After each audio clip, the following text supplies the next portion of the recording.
Ahí lo tiene Maradona, lo marcan dos, pisa la pelota Maradona. Arranca por la derecha el genio del fútbol mundial. Y deja el centro a tocar para Borruchaga, siempre Maradona. Genio. Aparece Diego en el día de sus 60 años. Va a ser operado por un hematoma en la cabeza. Diego se encuentra en muy buen estado. Acá tenemos un bien común, que es la salud de Diego Armando Maradona. Se retira Diego Armando Maradona. 911 de emergencias. ¿Puedes mandar una ambulancia urgente al barrio San Andrés? Parece que hizo un paro cardiorrespiratorio, se van a cagar muriendo el barrio. A los 60 años Murió Diego Armando Maradona.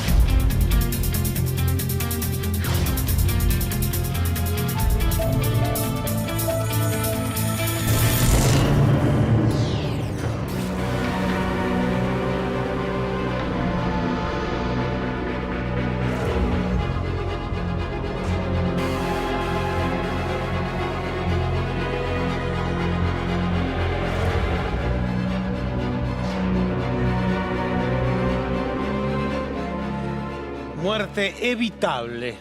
Ese fue el dictamen de la Junta Médica. ¿Evitable por qué? Por el lugar donde estaba, porque no tenía ni siquiera un baño, por la medicación. Toda esta trama merece ser esclarecida. Es un crimen y un misterio como el que tratamos nosotros. Doctor Torre, hay aquí una trama criminal. Bueno, indudablemente es lo que los fiscales entienden en cuanto al análisis que han hecho sobre el hecho, la materialidad, en la elevación a juicio y por supuesto basándose en una junta médica donde han intervenido muchos profesionales como peritos oficiales y controlado por peritos de parte que, como usted decía, tú es contundente. El informe de la junta médica es contundente. Pero la duda siempre pasa por los derechos del paciente. Es decir, Maradona dice, no quiero nada, no me toquen, no me tomen la presión, nada. La libre autonomía, indudable autonomía del paciente. ¿Entra a jugar o no? Es un debate o no. Yo creo que lo fundamental en cuanto a la calificación del hecho, a ver si efectivamente se trata de un homicidio doloso, o un homicidio por imprudencia, negligencia, inobservancia de los reglamentos, los deberes a su cargo, pasa por las últimas horas de la vida de Diego Armando Maradona, en función si él tenía un estado de conciencia capaz de resolver. Es decir, él decía, no me toquen, no me hinchen, déjenme tranquilo, pero por ahí no estaba en condiciones de conciencia real. Claro, y se entendió que esto debe ser evaluado también y por supuesto los fiscales lo van a tener en cuenta. Los fiscales dan por probado hasta este punto de la investigación que las últimas horas no tuvo esa capacidad de conciencia.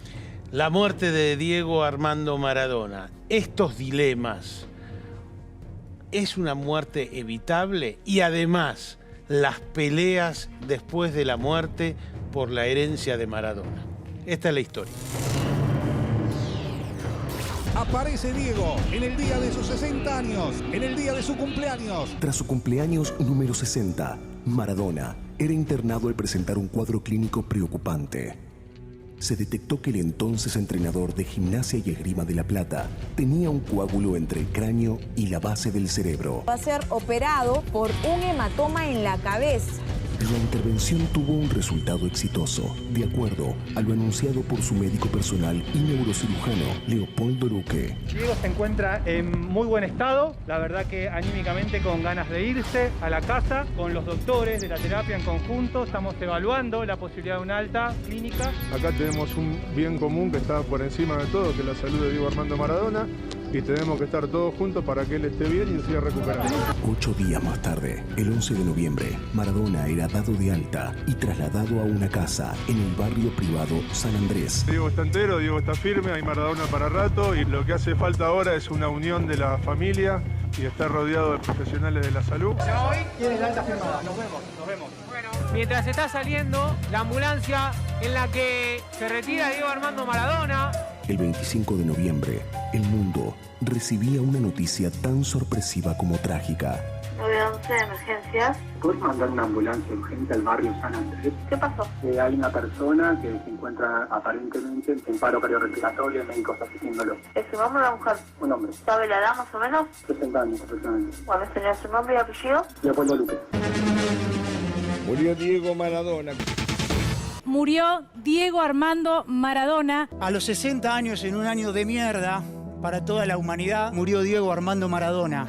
Su cuerpo sin vida fue encontrado en su cuarto por la psiquiatra Agustina Kosachov y el psicólogo Carlos Díaz. Parece que hizo un paro cardiorrespiratorio y se va a cagar muriendo el gordo. Entramos a la pieza y estaba frío, con toda la circulación marcada. Empezamos a hacer la reanimación entre la enfermera, el negro y yo. Y Monona. Decían, dale, Monona, hacelo, Monona. Y bueno, cuando yo te digo 1, 2, 3, 4, 5, va. Y no, era una locura. Ese conteo acá en mi cabeza quedó por días. La triste novedad desató una gran conmoción en todo el mundo.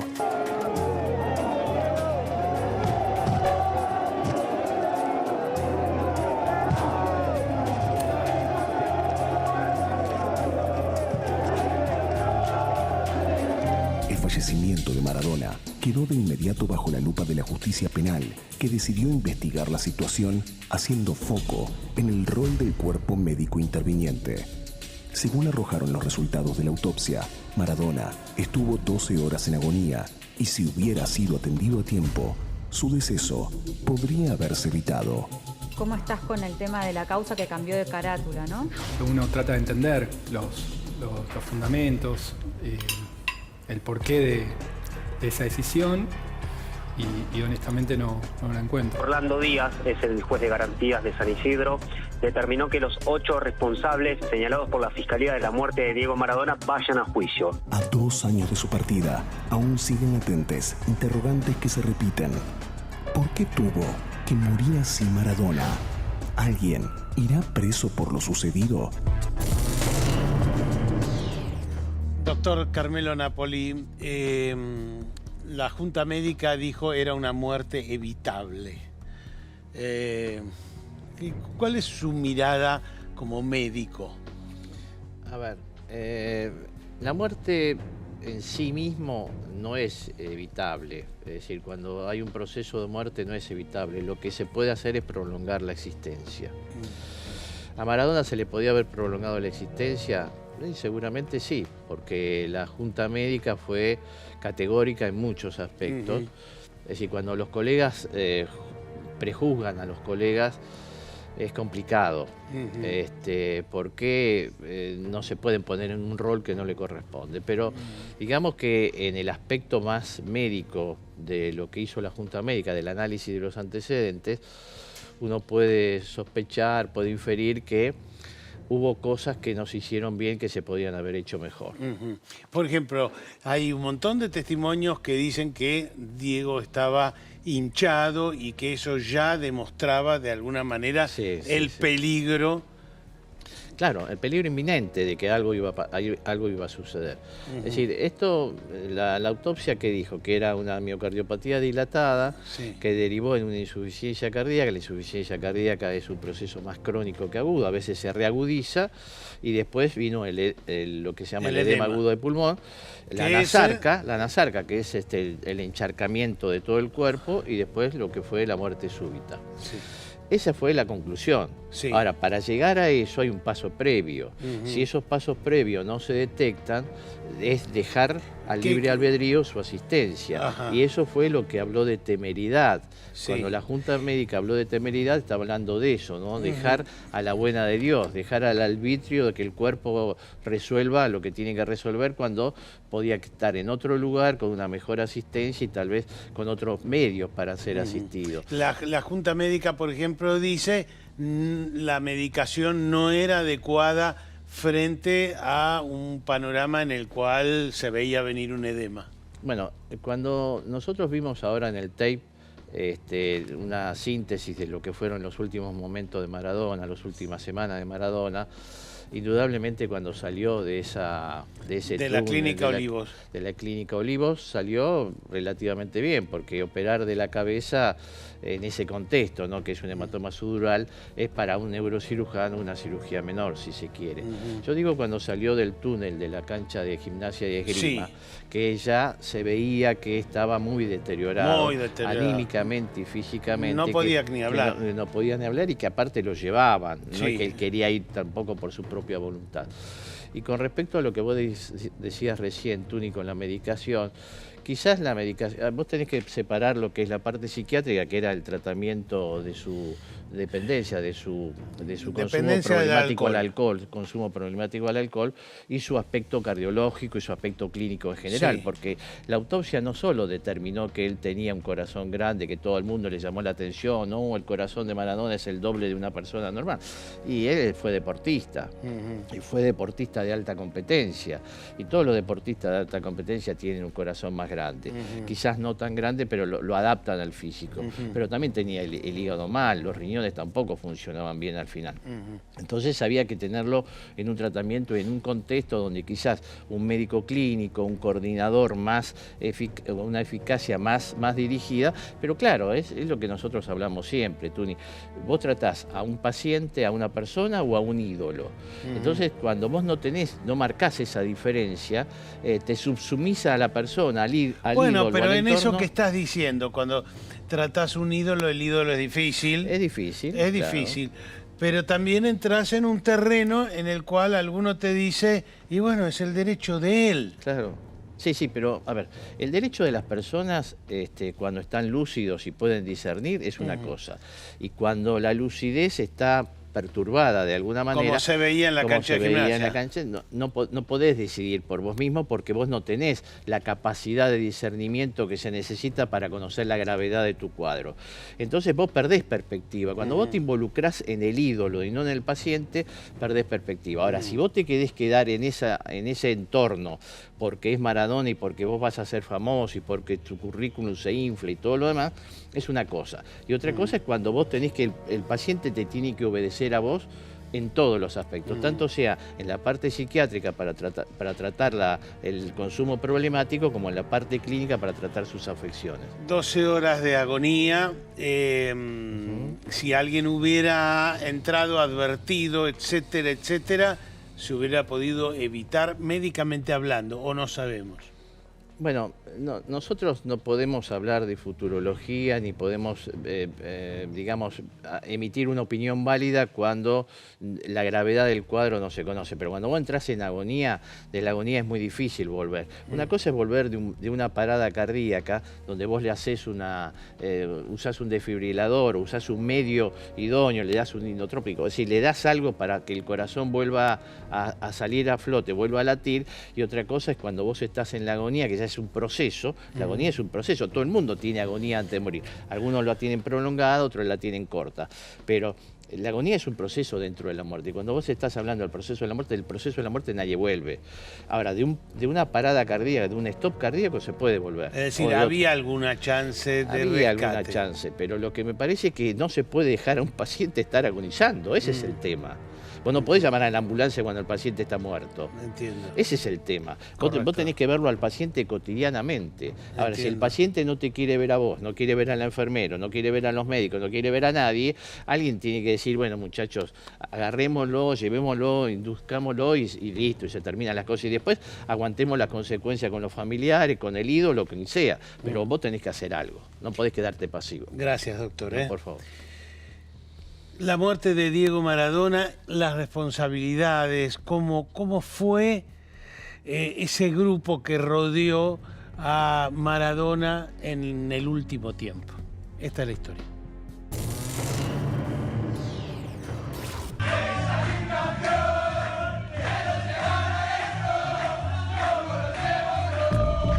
Luego de dirigir por casi un año a los Dorados de Sinaloa, Diego Armando Maradona retornaba al país para asumir como entrenador de Gimnasia y Esgrima de La Plata. Tras acordarse los detalles finales entre Matías Morla, apoderado del entrenador, y Gabriel Pellegrino, presidente de Gimnasia, todo estaba listo. El 10 buscaría sacar al Lobo de los últimos lugares de la tabla de posiciones. Me levanté una mañana y dije, yo quiero ir a Gimnasia. Lo llamé a Morla, estábamos siendo el capitán de este barco en 10 minutos. Si bien Maradona se mostraba enfocado en su nuevo trabajo al frente del cuerpo técnico de Gimnasia, comenzaron a sonar las alarmas porque no se lo notaba bien físicamente. A esto se sumaba que Diego había tomado distancia de sus afectos, situación que incluía tanto a sus hijos como a sus amistades de toda la vida. Se comenzó a hablar de la figura de Carlos Orlando Ibáñez, alias Charlie, su secretario privado. Según trascendió, esta persona, familiar de su expareja, Rocío Oliva, le habría suministrado regularmente alcohol y marihuana para mantenerlo controlado. No podía ni abrir los ojos, mirá cómo está. No, este pibe, boludo, es una locura. Ese día fui a la casa a verlo y estaba destrozado, pasado de alcohol, de pastillas. Ayer no se podía prender el habano, boludo. Estaba para atrás. Si sigue así, boludo, se puede morir el tipo. Está este pibe, Charlie. Este pibe le prende la mecha a la bomba que es Diego y tipo explota fácilmente. Me llama su última pareja para que haga una limpieza de cutis. Cuando llego a la casa me encuentro con que la persona que iba a atender era Diego. En un momento le empieza a temblar el brazo izquierdo y me dice, creo que estoy con presión alta. Le dice a un chico que estaba ahí, tráeme la pastilla de la presión. Y se la trae con una cerveza. ¿Quién era el chico, sabes? Charlie. Si bien el estado de salud de Maradona era cada vez más delicado y su constante propensión al consumo de alcohol continuaba siendo una amenaza, quienes lo acompañaban no consideraron oportuno internarlo en un centro de rehabilitación. Le fui a decir que no toma alcohol y terminamos brindando un Luigi Bosca. A su vez, tampoco se tuvo en cuenta que la casa elegida para alojarlo no presentaba las condiciones operativas para ofrecer los cuidados necesarios a una persona que padecía una insuficiencia cardíaca reagudizada y tenía la movilidad reducida. Claudia me decía, cabezón, si vos entrabas y veías dónde falleció Diego, te morías. Ante una situación difícil de entender, surge un interrogante de alto impacto. ¿Maradona fue utilizado para recaudar hasta el último día de su vida, sin tener en cuenta su delicado estado de salud? Doctor Vadim Mischanchuk, usted es abogado de una de las 8 personas imputadas, diría, de las 2 o 3 centrales de Agustina Kosachov, la psiquiatra. Digamos, a ella, dicen, algo debieron hacer para que esto era una muerte evitable. ¿Y cuáles son sus argumentos o las de la doctora? Bueno, en principio quiero decirte, Tuni, que no hay imputados centrales en esta causa. Si bien al principio por ahí se mencionaban solamente 2 o 3 nombres, el transcurso de la investigación, profunda investigación, llegó a establecer hasta este punto del proceso que hay 8 personas que deben dar explicaciones en un juicio. Y cada una de esas 8 personas, según sus incumbencias, los que estaban a cargo del cuidado... Pero su cliente tuvo un papel más central que las enfermeras. Entonces por eso le pregunto. Claro. Además, ella era la que prescribía la medicación, que por lo menos la Junta Médica dice era contradictoria con el estado del corazón. Pero no lo escucho. 3 cosas. La causa de la muerte de Diego Armando Maradona es una causa cardíaca, con lo cual no hay tampoco una posibilidad de decir que el rol de Kosachov estaba por arriba de los enfermeros, que son los que estaban al cuidado de los signos vitales. Eso con respecto a lo primero. Con respecto a lo segundo, en relación a la medicación, quedó probado en el expediente, porque la investigación siguió, se corrió un poquito de los medios, pero la investigación siguió, que la medicación que tomaba, si bien no era compatible con el alcohol, según los prospectos y según algunas opiniones, quedó probado que mientras estuvo en Tigre los últimos 15 días de su vida, no tomó alcohol y tampoco consumió drogas. Es verdad, con lo cual, pero la medicación era contradictorio con el líquido que él tenía en el cuerpo, lo que terminó, digamos, en el edema. No, desde el punto de vista médico, no hay medicación psiquiátrica que sea contradictoria con el líquido. El líquido fue posterior, los últimos 2 o 3 días debe haber existido, y estamos hablando de hipótesis. Estamos hablando de hipótesis porque eso lo va a tener que explicar quién era la coordinadora y quién era el clínico, porque no podemos perder de vista que acá había un equipo y cada uno cumplía un rol.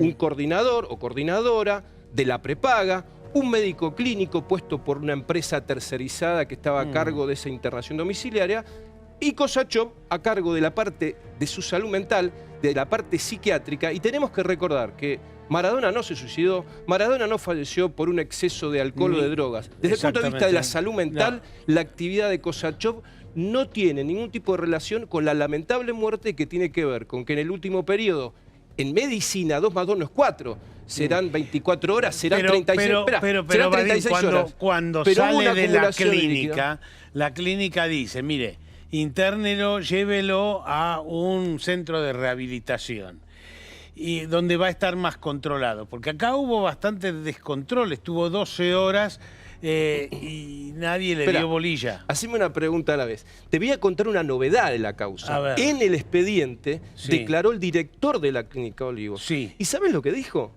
Para nosotros, cuando Maradona se fue, no había previsibilidad de que fuera a tener un evento coronario. Así que si bien es cierto que recomendaron la internación en una clínica de rehabilitación... Está por escrito.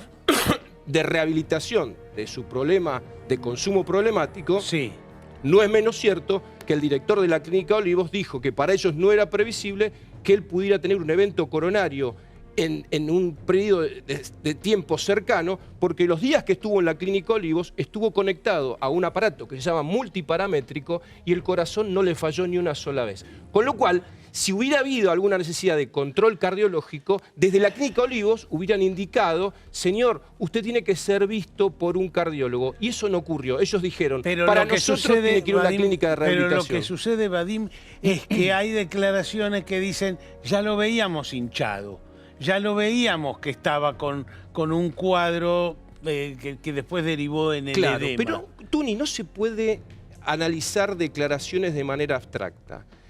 No se puede decir, Maradona estaba hinchado, si uno ve imágenes, es difícil saber para quién lo conoce y para quién no lo conoce. No, pero los que estaban ahí todos los días dicen, no, estaba muy hinchado. Y la hinchazón fue, escuchá lo que te voy a decir, fue informada por enfermería al clínico porque tenían un chat de WhatsApp. Entonces el clínico de la empresa de medicina de internación domiciliaria se enteró de ese hinchazón y también se enteró la coordinadora. Así que de eso yo no te voy a poder dar muchas explicaciones porque mi cliente es psiquiatra y no lo vio en ese momento. Es importante tener en cuenta que acá había un equipo. Y ojo, yo no estoy diciendo que la muerte de Maradona se produjo por responsabilidad de la coordinadora, del clínico. Y más o menos, me está diciendo eso. Sí. No, de ninguna manera. Sí, porque fue a una casa donde el control fue deficitario. Bueno, pero hay que ver en qué medida... ¿Sabes lo que pasa, Tuni? Entonces no se moriría gente que esté internada en terapia intensiva y gente que esté internada en unidad coronaria. Y se mueren todos los días. Entonces, el hecho de que haya estado en ese lugar o que haya estado en una unidad coronaria o en una terapia intensiva... No es lo mismo, pero no te asegura que hoy el paciente hubiera estado con vida, porque si no, es un error conceptual eso. ¿Cuánto juega el derecho del paciente en esta historia? En nuestra legislación actual, 100%, Tuni. Si vos lees el nuevo Código que Diego Civil, haya dicho, no voy a ningún centro de rehabilitación porque no me lo banco, voy a una casa. Tuni, ¿eso a vos te parece que era un derecho de él? Por supuesto, y el que diga lo contrario desconoce nuestro marco jurídico. Pero te van a decir, vos que en este caso sos abogado pero defendés una psiquiatra, te van a decir no estaba en condiciones de decidir nada. Mira, lo vimos en la cancha de Gimnasia Esgrima. No, bueno, me corro del lugar de abogado de Kosachev y te digo como abogado especializado en temas de salud. Sí, es verdad. El Código Civil y la Ley de Salud Mental dice que a las personas hay que escucharlas y que el único punto de inflexión en el cual vos podés proceder a una internación involuntaria, artículo 20 de la Ley de Salud Mental, es cuando hay riesgo cierto inminente de que la persona se autoinfrinja lesiones a sí mismo o a terceros o haya riesgo de muerte. No, Tuni, no, te equivocás. El riesgo clínico no habilita la internación involuntaria en salud mental. La Ley de Salud Mental habilita la internación involuntaria cuando hay riesgo de suicidio o de matar a un tercero. Pero acá, la verdad, vos lo veías en la cancha de Gimnasia Esgrima y ya veías que él no podía tomar ninguna decisión, no podía hablar. Tuni, te invito a leer la Ley de Salud Mental. Eso no te permite forzar a una persona. Y si vos lo que me estás hablando no es de una internación involuntaria y es de una restricción de la capacidad, te voy a decir que el Código Civil enumera quiénes son las personas que pueden pedir eso. Y no están los médicos. No, me imagino, no está la familia, ¿no? Entonces, yo me ocupo de lo mío. Y yo lo que te digo es, Maradona se murió lamentablemente, porque todos queremos al ídolo, y reconocemos lo importante que fue y que va a seguir siendo. Maradona se murió por un evento coronario, agudo. Sí, pero se murió también porque estaba medio solo, desatendido, mal atendido, en un lugar que era un desastre. No, la verdad que se murió. Eso jugó un papel muy importante. Y tu clienta estaba ahí también, en ese equipo que tomó esas decisiones. Como todo equipo, cada uno responde porque le toca hacer. Es decir, si vos formás parte de un equipo de fútbol, el arquero responderá por los goles que le hacen o los goles que no pudo evitar, y uno dice, bueno, sí, la verdad es que acá, desde el punto de vista psiquiátrico, Tuni, no hay algo que se pueda decir que haya derivado en la muerte de Maradona. No es así. Ahora, hay chats en los cuales de alguna manera dicen, y así se muere. Es decir, ya como que tenían el diagnóstico. No de mi clienta. Es decir, esas no son frases dichas por mi cliente. Pero del equipo que ella integraba con... Mirá, hace 23 años que trabajo para la comunidad médica y también para las personas por el derecho a las directivas de voluntad anticipada, etcétera, etcétera. Son frases que dichas en abstracto no significan nada. Es decir, es muy probable que yo como abogado a veces digo, che, a este me lo van a cocinar. Y sin embargo, después voy al juicio, la peleo y el juicio sale bien. Es decir, no nos podemos dejar llevar por una frase extraída y sacada de contexto de un chat o un audio y decir, ah, pero ya sabía. Porque no es así. De hecho, en el homicidio culposo existe la culpa con representación. Lo que pasa es que no es lo mismo eso que el dolo eventual. Y ahí te quiero llevar un poco. La calificación legal es una locura. No, yo en eso puedo estar de acuerdo porque la calificación es como si le pegas un tiro a alguien. Es equivalente a eso. Que un médico se represente que está dentro de las posibilidades que su paciente se puede morir es de todos los días. Lo que pasa es que hace lo que considera desde su especialidad y de su incumbencia lo mejor para que eso no ocurra. Y te repito, Maradona no se suicidó, Maradona no tuvo un exceso de consumo de sustancias de uso problemático. No, Maradona en la autopsia no sale ni droga ni alcohol. Ni alcohol. Murió lamentablemente de un evento coronario que se desarrolló en las últimas horas. Habría que establecer cuándo, y te repito, 2 más 2 no es 4, no siempre es posible determinar con exactitud las horas en las que empezó ese evento coronario que derivó en la muerte, que nada tiene que ver con la salud mental. Gracias. No, gracias a vos, Tuni, como siempre. La guerra judicial después de la muerte de Maradona.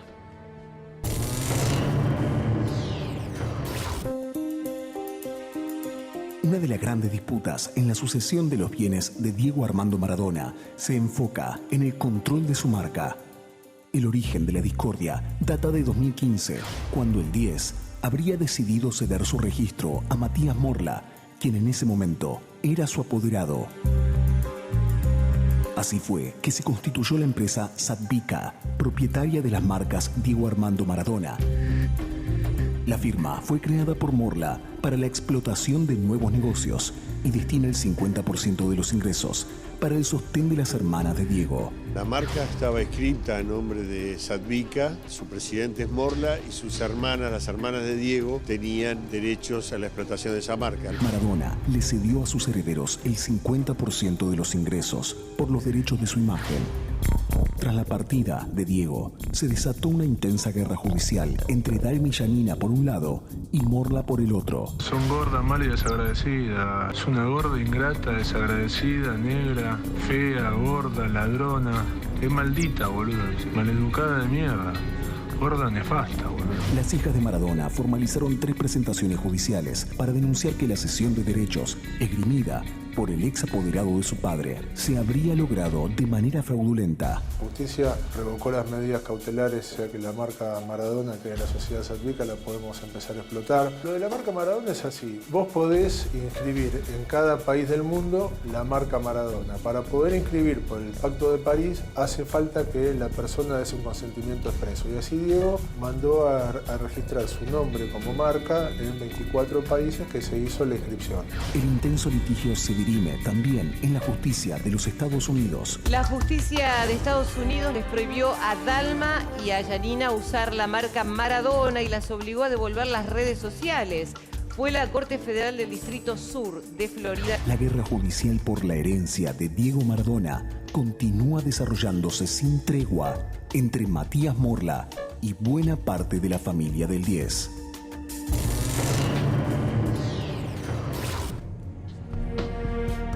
Mauricio D'Alessandro, gracias por venir. Es el abogado de Matías Morla. Abogado de abogados. Abogado de abogados. Es como el villano de la historia para mucha gente. Sí, de a poco va perdiendo ese carácter, ¿Por ¿no? qué?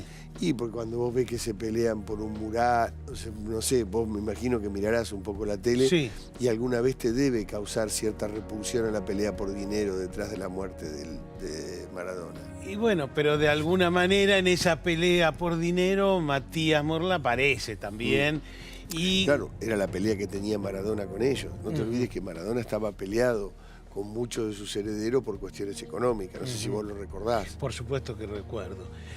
Pero Mauricio, lo que se cuestiona, y me parece que eso pega en la opinión pública, es, y a Maradona le hicieron firmar poderes a favor de Matías Morla, que era su hombre de confianza en ese momento, y se aprovecharon de esa situación y le cedió las marcas, algo que parece antinatural, que parece más natural que sea para los hijos. Roger Federer, ¿quién tiene? ¿Quién tiene las marcas de Roger Federer?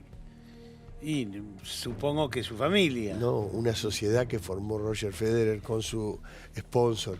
¿Quién tiene las marcas de Nadal? Cuando Figoli arregla con Nadal para que venga a la Argentina ahora, sí, ¿con quién firma? No, bueno, pero, con una sociedad de Nadal. Pero en la que está que no Nadal. Pero ¿quién está pone? En pero, Nadal, no, pero, no es una sociedad de Morla. Pero a ver, digamos. ¿no está Nadal en la sociedad? Es un trust. No es así, no es así como funciona. Si no, el señor Candler, que es el que fundó la Coca-Cola, estarían todos los hijos de los Candler, los tataranietos de los Candler gritándole a Coca-Cola que devuelva la marca. No es así, no funciona así el mundo. Y menos con Maradona, que tenía un embargo de 31 millones de dólares del fisco italiano y un montón de hijos que le hacían juicio todos los días. Todavía le estaba haciendo juicio, creo que se llamaba Talamoni, el periodista al cual le disparó con el... Lo recuerdo, en la Quinta de Moreno. Exactamente, ese juicio está en la corte y todavía está tratando de cobrar. Para evitar que le trabaran todos los contratos y las marcas, Maradona dijo, hagamos como hizo Aitor Senna, como hizo Nadal, como hizo Messi. Messi tampoco firma Messi, ¿eh? Pero firma el padre. Y sí, es el padre. Es el padre. Digamos, como que queda en la familia de alguna manera. ¿Pero vos creés que firma Jorge Messi? No es así tampoco, es una fundación. Hay cuestiones, hay estructuras, cuestiones que hacen a los impuestos, cuestiones que hacen a la territorialidad. Es erróneo creer que las grandes figuras firman ellos o tienen una sociedad a nombre de ellos. No es así. Ahora, Mauricio... Ni Alberto Fernández tiene la casa a nombre de él. Pero, de todas maneras, aunque no tenga la casa a nombre de él... Vive en una casa alquilada. No importa, no tiene nada que ver. En realidad, si la sociedad a cuyo nombre está esa casa o esa propiedad o esa marca, al final del camino está él. Bueno, digamos, está la persona. Vas emparejando la cuestión. Sí. Lo que vos me estás diciendo es, si Morla se hizo poner las marcas con Maradona, tenía un acuerdo con Maradona y lo rompió, Morla es un hijo de puta. Pero esto no pasó así. Cuando Maradona fue a verlo a Morla, tenía Serapio en la cuenta. Y cuando murió, tenía casi, dijo Jorge Rial, y acertó, casi 10 millones de dólares. Maradona se hizo rico con Morla. Y Maradona vivió esos 8 años sin ningún problema económico. Nunca lo viste, nunca salió diciendo que no tenían plata, nunca le remataron ninguna casa. Siempre vivió como un rey hasta el último día de su vida. Es cierto, pero también producía una cantidad de fondos él. ¿Cuánto producía? Y producía, por de pronto... ¿Cuánto le pagaron a la... Perdón que te interrumpo. No, por favor. Debería ser más educado en esto, pero quiero dejar claro algunas cosas. Vos recién pasaste un video de cuando él fue a la cancha el día de su cumpleaños, a la cancha de Gimnasia. Ese contrato lo hizo Maradona, pero el que lo fue a buscar, Morla y Stinfal estuvieron esa mañana y le dijeron que no fuera, porque no lo vieron bien. Ya tenía el problema, no era un problema de si había tomado o no había tomado, tenía un problema, un hematoma subdural. Sí. Pero en ese momento tomaba... No, está bien, no, pero no importa, pero lo que tenía era un hematoma subdural ese día. No es que estaba borracho cuando fue a la cancha. Fue con un hematoma subdural que te deja tonto. Lo vieron y dijeron que no lo lleve. Fue alguien más, fue gente de su entorno más íntimo el que le dijo levantate y lo llevó. ¿Sabés cuánto cobraron los herederos por esa ida? La última ida de Maradona vivo a una cancha, a la cancha de Gimnasia, el día de su cumpleaños, patrocinado por la marca de petróleo más importante de la Argentina, la que era de los argentinos, ahora es de vuelta. Sí. ¿Cuánto te parece que cobraron? Y no sé. Que cobró Maradona por eso. No sé. $60.000 oficiales, 30.000 blue. Es decir, que esa historia de lo que facturaba Maradona es una mentira. No facturaba eso. ¿Sabés cuánto cobraba por...? Pero si se están matando por ese asunto. Por lo que dejó. Por lo que dejó. Fíjate como Morla, la verdad, la maltrata, le dice gorda. No, bueno, eso es un audio que pertenece a la intimidad.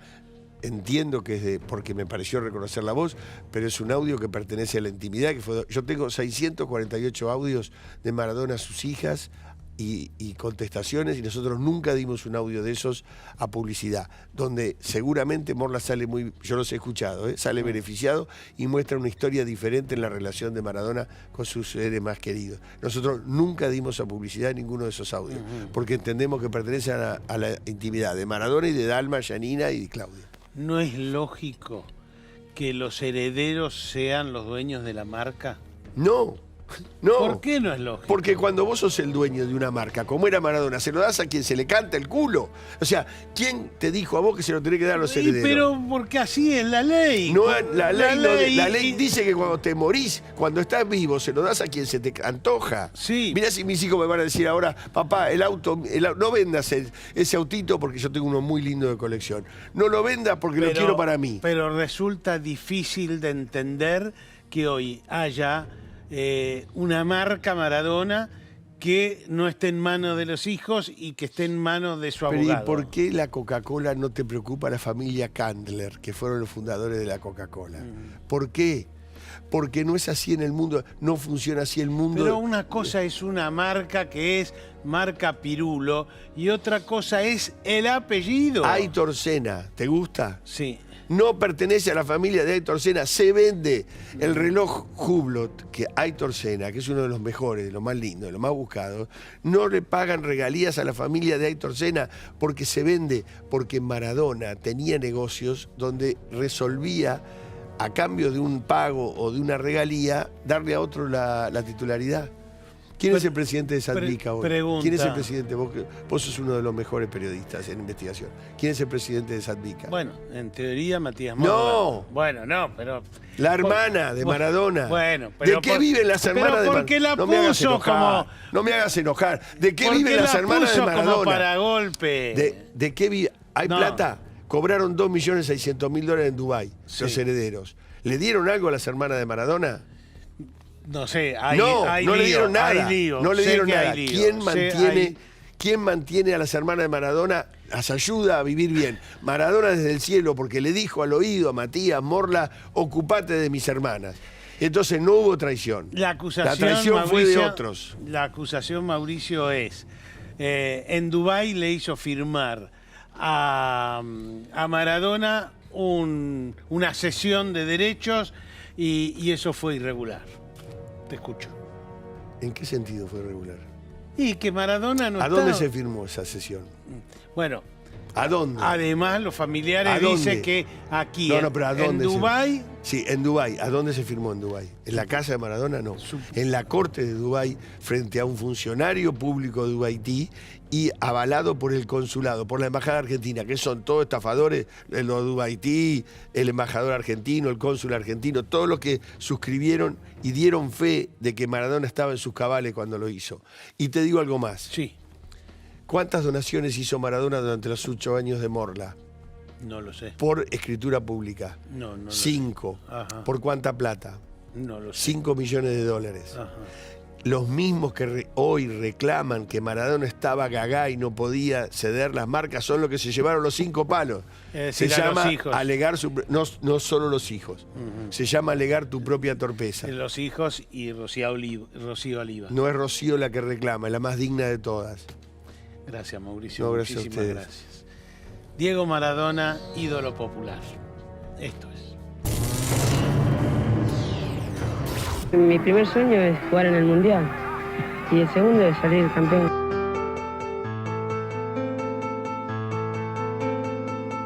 Maradona llegó a ser considerado por muchos como el mejor futbolista de todos los tiempos.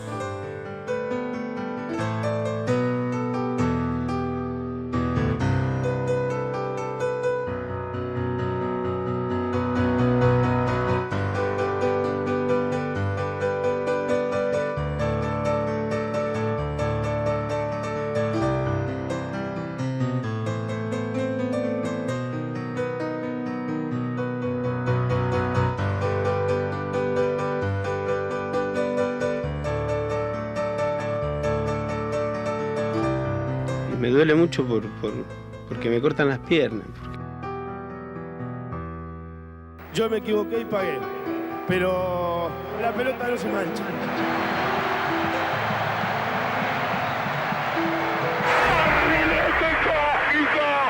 ¿Qué planeta viniste para dejar el caminotante inglés?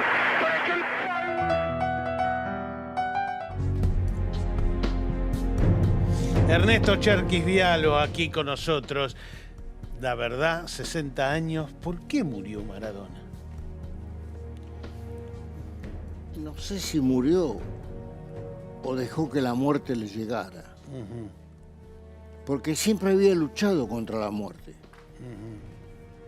Tuvo varios incidentes graves, claro. El colapso de Punta del Este, la operación del corazón.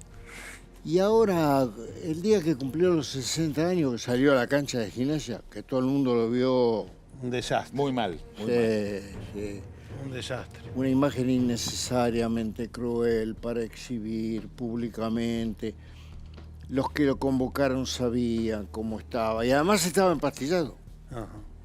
Ese hombre que entra desvencijado, claudicante, esa decrepitud, no es una decrepitud natural, sino que además lo arrastraron para que se haga la cancha. Había una publicidad, no sé, no, desconozco los términos, pero tenía un buzo con un sponsor nuevo y el viejo sponsor de Stinfale, que es la bebida, es energizante, y además tenía el sillón imperial que tenía el logo. Entonces no solamente debía ir hasta la mitad de la cancha del brazo de Jorge Christensen y de un miembro del Servicio Penitenciario Provincial, que fue su grupo armado puesto por Stinfale. Stinfale los conoció a todos cuando estuvo privado de libertad, sino que además después lo llevaron al sillón y desde ahí él quería expresarle a Tinelli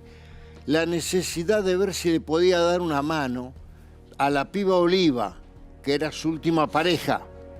Porque la piba Oliva trabajaba en otro canal y él quería que estuviera con Tinelli, y Tinelli no le entendía de qué le estaba hablando. Entonces le pidió que vaya al sillón. Y antes de salir al campo de juego tuvo un ataque de pánico, como nunca antes había tenido, según los testigos que estaban con él sosteniéndolo. Me Raúl, quiero ir. ¿Te parece que solo con lo que está contando Ernesto hay como mérito para mandar en cana a todo el mundo? No, por supuesto está todo lo que informan los peritos, pero yo estoy atento a lo que decía Cherkis, porque es una realidad, de alguna manera es un elemento de prueba que está demostrando el estado de deterioro, no solamente físico, sino a partir de toda la medicación, que es uno de los puntos que está precisamente en observación. Claro, es uno de los elementos, es el consumo de medicamentos, ¿no? Y en ausencia mental, porque vos, por ejemplo, Tuni, ¿desconoces el apellido de algún médico que te trató, te trata o podría potencialmente tratarte en algún momento? No sabes cómo se llama, no sabes quién es. ¿Eso es factible? Sí, claro.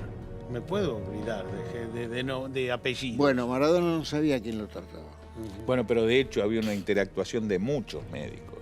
Estamos hablando de aquí más de media docena o una media docena de imputados que son todos profesionales del arte de curar. Se veía Ernesto que no podía hablar, ¿no? Se veía. El médico que estaba cara a cara con él, que lo veía todos los días, a veces él no recordaba cómo se llamaba, porque no era un sujeto elegido por él. El tema, yo creo que Ernesto pasa también por ver si él tenía capacidad de conocer la situación que él tenía, el peligro de vida que indudablemente tenía. Porque ese va a ser uno de los puntos. Un dilema de la causa judicial es si él tenía derecho a decir, no me toquen más, no me hinchen. Ya está, que es lo que sé que le dijo a un médico. Y otros te dicen, no, él ya no tenía conciencia. Había una parte del día en que él era él.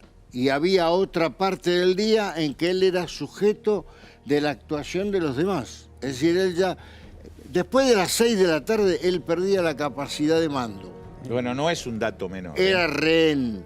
Ya no era el dueño, el capo, ¿qué dijo el día? Y se lo trataba de una manera que él lo advertía. Él era muy inteligente, era muy perspicaz, tenía mucha percepción, mucha calle. Él se daba cuenta de que era sujeto de un secuestro. ¿Sí? ¿Tenía esa conciencia? Sí. Porque él cuando vio que le cambiaban los números le decían... Los números del celular. Claro, no, te cambio el número para que no te hinchen. Entonces él quería llamar, che, dame el teléfono, pero este es otro número. Sí, te lo cambiamos para... Él se daba cuenta, pero ya era tarde porque se había entregado a ese grupo. Y estaba enfrentado con la historia de su pasado. Estaba enfrentado con Claudia. Las chicas en un momento determinado tenían objetividad, pero siempre fueron más cercanas a Claudia, con alguna razón, sobre todo tras el advenimiento o el conocimiento de la aparición de nuevos hijos y el reconocimiento. Estaban en contra de la chica esta Oliva, fue un factor irritativo, más que Verónica Ojeda. Él se daba cuenta de que algo raro pasaba y además decía una cosa, ¿no? Decía... porque él tenía esos preceptos, ¿no? Él decía, una persona debe tomar una pastilla cada 10 años de vida.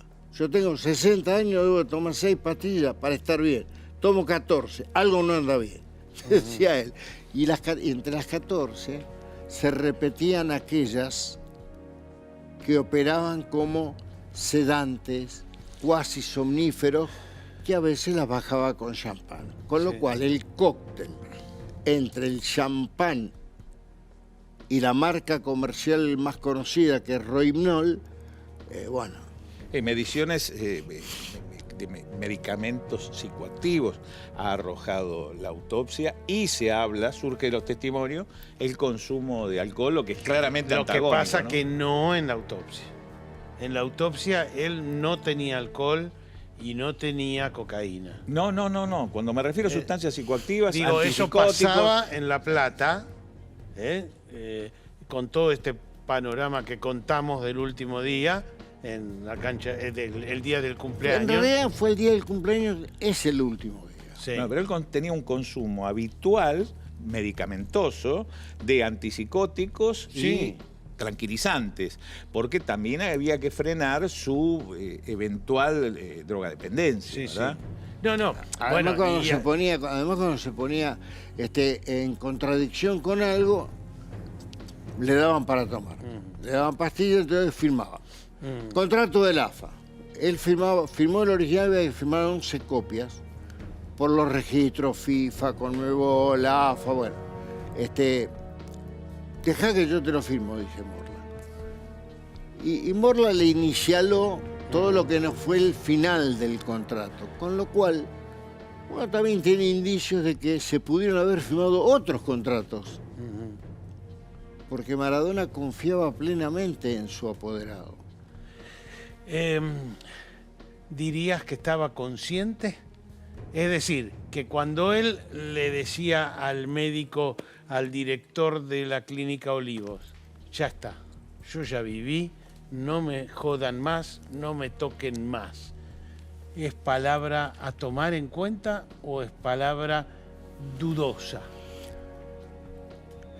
Es palabra dudosa en esos términos, porque él no le hubiera dicho a alguien que no conoce, no me jodan más, ya está. Él hubiera dicho, me voy a casa, me voy de acá. Bueno, es desde ya que no es lo mismo. Que el director de la clínica fue y le dijo, necesitas ir a una clínica de rehabilitación.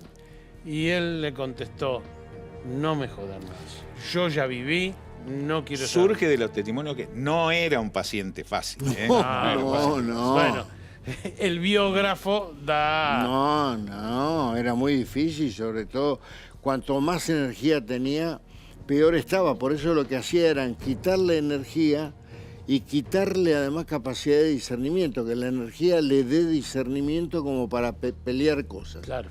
En la salida a la cancha, él se había hecho un traje para salir en traje, después dijo, no voy a salir. Después fueron 20.000 hinchas de Gimnasia que se hicieron socios y compraron camiseta para que vaya. Entonces él cuando vio la caravana, bueno, vamos. Y cuando llegó a la cancha y estaba por salir al campo de juego, dijo, me quiero ir. Ya no era él. Y a la noche en la celebración, por primera vez, en el cumpleaños donde no había un familiar, ni hablar de su madre y de su padre, que eran figuras dominantes en su amor. Ningún hermano, ningún amigo, ningún excompañero, ninguna exmujer, ningún hijo. El nieto estaba rodeado de una multitud que le hacía vivir la soledad. La muerte de Diego Armando Maradona, un montón de preguntas que no tenemos respuestas todavía. Enseguida las conclusiones. Nos quedamos con tantas preguntas. ¿Homicidio? ¿Homicidio culposo, es decir, sin intención? ¿Homicidio culposo, pero sabiendo que iba a ocurrir con dolo eventual y por lo tanto casi como pegar un tiro? Y la herencia, esta disputa por la herencia y las acusaciones respecto de su abogado Matías Morla. Todas preguntas que no tienen respuestas. Pero la muerte a los 60 años, tan joven, ¿tiene una respuesta?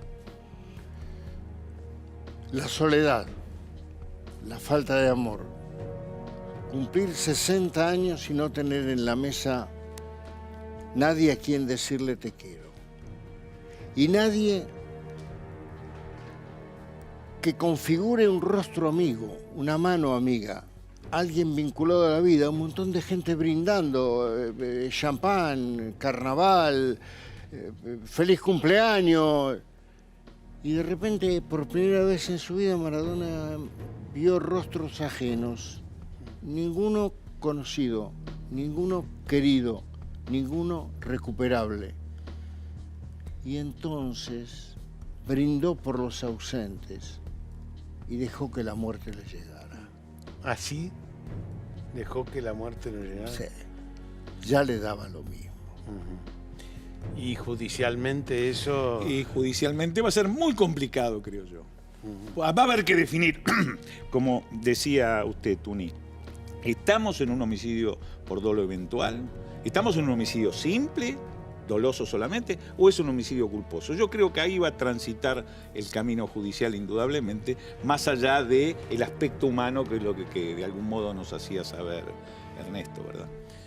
Igual nos quedamos con eso que acaba de decir Cherkis, ¿no? La soledad. Tremendo para alguien idolatrado por el mundo entero. Hasta la próxima.